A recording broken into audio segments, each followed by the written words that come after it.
Brought to you by Nova शुद्ध घी। जब जब खाए दिल खुश हो जाए सदियों का नोवा शुद्ध देसी घी, सपना स्वस्थ भारत का। I love घी। ये केवल सुनील लंबू या किसी की चुनाव की साजिश नहीं है भाई। क्या कर रहे हो? क्यों इतने सस्ते में जा रहे हो? मैं समझता हूं जिसने कत्ल किया है वो किसी ना किसी की शय पर काम कर रहा था।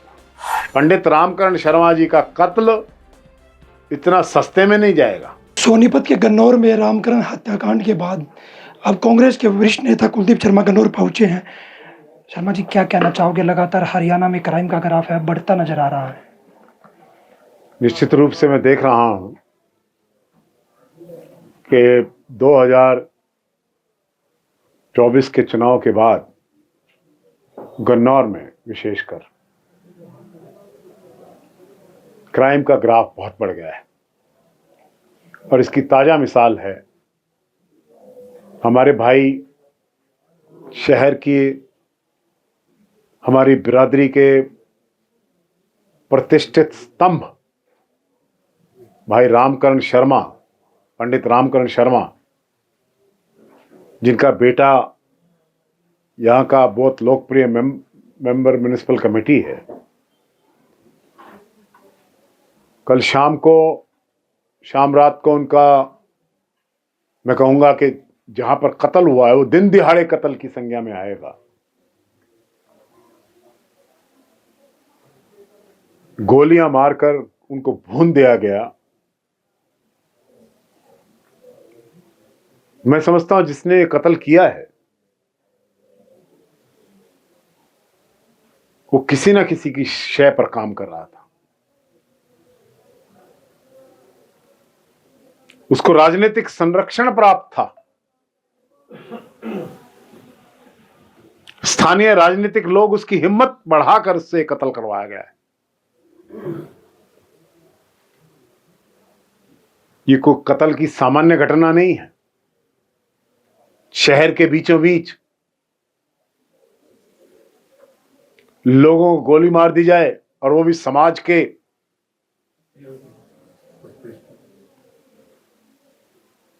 प्रतिष्ठित पंडित रामकरण शर्मा, जो कि इतने पॉपुलर आदमी थे, सैकड़ों सैकड़ों हजारों लोग उनसे प्रशिक्षण कोच साहब के नाम से जानते थे। कोई कारण भी नहीं था जिस पर कत्ल की नौबत आ जाए। वो तो उसको शय दी गई, उसके पीछे उसकी हिम्मत बढ़ाई गई, उसको संरक्षण दिया गया। तब यह कत्ल हुआ है। मेरा कोई विश्वास नहीं है कि यहां से हमें कोई न्याय मिल सकता है। कातिल अभी तक फरार है।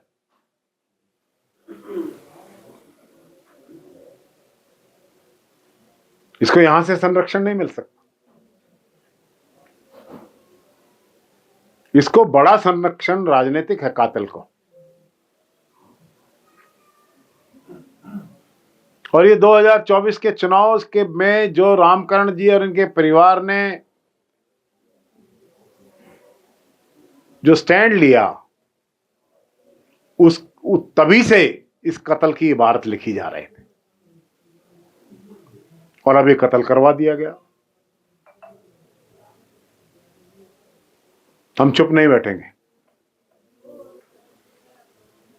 हम राजनीति नहीं करना चाहते। हम चाहते हैं कि कत्ल के पीछे साजिशकर्ताओं का चेहरा सामने आए।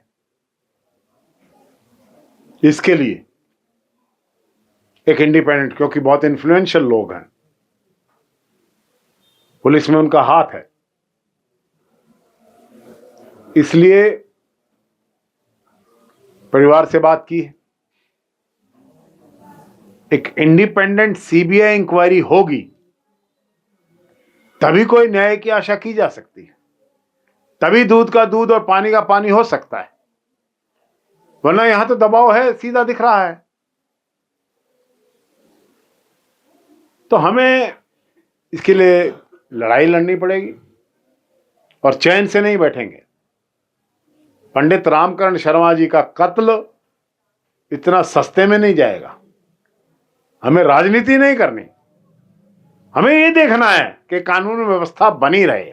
हमारा फर्ज ये बनता है जनप्रतिनिधियों का। नगर पालिका चुनाव को लेकर जिस तरह से सुनील लंबू भी कार्यवाहक अध्यक्ष रह चुके हैं और ये रामकरण की पुत्र वधू भी पार्षद है, क्या कोई ये चुनावी इनकी आपसी रंजिश तो नहीं? देखिए, मैं ये कह रहा हूं कि इसके पीछे क्या है, ये साजिश तो सामने आनी चाहिए ना। ये केवल सुनील लंबू या किसी की चुनाव की साजिश नहीं है। भाई क्या कर रहे हो, क्यों इतने सस्ते में जा रहे हो? इसके पीछे कुछ और है, वो सामने आना चाहिए। इसका चेहरा कुछ और है, वो सामने आना चाहिए। यहां तो गन्नौर में 2024 के चुनाव के बाद लोगों को धमकाया जा रहा है। एक विशेष जाति के लोगों को टारगेट करके सरपंची से सस्पेंड कराया जा रहा है। गरीब लोगों को जो सरपंच बन गए हैं, उनको दबाव बनाने के लिए बिना कारण के उनको सस्पेंड करा देते हैं। कोर्टों में भागे फिर रहे हैं लोग। शहजादपुर का सरपंच सस्पेंड होगा, बजाना खुर्द का सरपंच को, खेड़ी का और पुख्त, मतलब ये क्या हो रहा है? ये राजनीतिक ताकत का इस्तेमाल, पहले भी मैं भी 10 साल विधायक रहा हूं, एक भी सरपंच कहे। ये जो काम हो रहा है, ये जो कत्ल है, ये उसी मनोदशा, उसी मनस्थिति से संबंधित।